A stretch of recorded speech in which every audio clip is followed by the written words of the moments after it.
Most of the time when we talk about economics, heavyweights like what Adam Smith or by Karl Marx immediately come to mind. At most, those who didn't sleep through high school might remember Aristotle. But let me tell you a secret. Long before all these modern thinkers, nearly 1,000 years ago in fact, there was a Muslim scholar living in the Middle Ages who described today's economic crises as if he had seen them coming. Think about it. No capitalism, no Wall Street, and no central bank.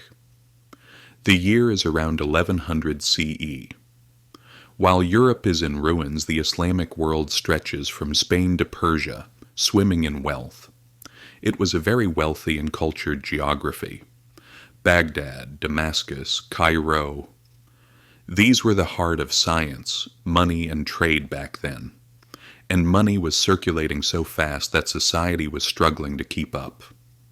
In other words, the exact same issues of rapid wealth accumulation and inequality that we face today. It is precisely in this environment that a figure named Hamid Al-Ghazali emerges. He's a philosopher, a theologian, and an incredible system critic all in one. Think of him as someone who could explain both the purpose of the soul and the mechanics of money. But of course, he wasn't content with mere prestige. He looked around and said, "Yes, we are very rich, markets are booming, but something is fundamentally wrong." It was a concern that we were losing the meaning of life because of an obsession with money. The question Al-Ghazali asked is still valid today. What happens when a civilization gets rich faster than it gets wise? Mirrors and frozen blood. Al-Ghazali's idea about money is very simple yet very profound. According to him, money is a tool, not a goal. Money is like a mirror. The mirror has no value of its own. Its worth comes from what it reflects. This means the power of money is not in the gold or silver itself, but in the trade we conduct, the things we build, and the trust we establish with it. This idea is modern even for today's economists. So, where is our biggest mistake? Hoarding money, keeping it locked in safes. Al-Ghazali says money lying in the safe room is dead money. And he goes even further. This situation is like freezing the bloodstream of society. When the wealthy hold on to money, they cut off the circulation in the market.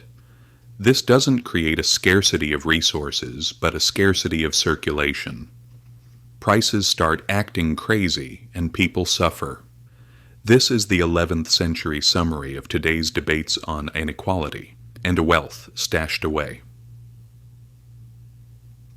Speculation, killing trust.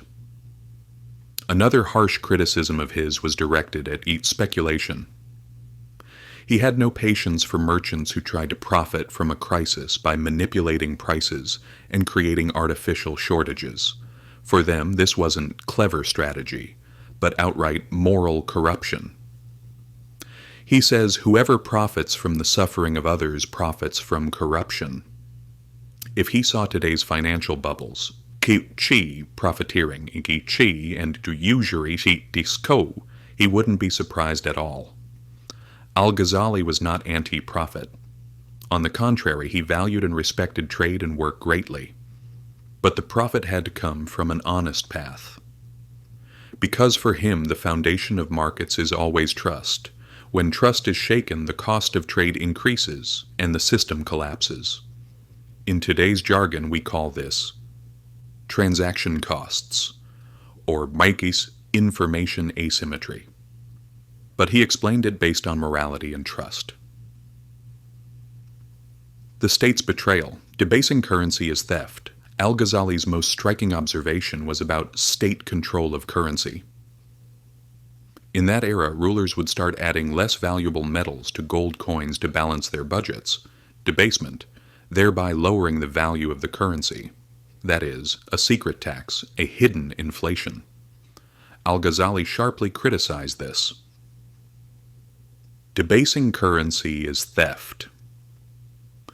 This completely destroys confidence in the market, punishes the poor the most, and destabilizes the system from the top down.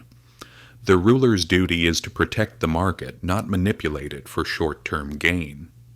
So, what is the result? People stop trusting the state's money. When trust is shaken, everyone runs to a more stable foreign currency or gold. Sounds familiar, doesn't it? Weimar Germany, Zimbabwe, Venezuela, Argentina. These are all modern examples of states collapsing after betraying their own currency. Al-Ghazali warned 1,000 years ago, money is ultimately a belief system. When people stop believing, the system stops functioning.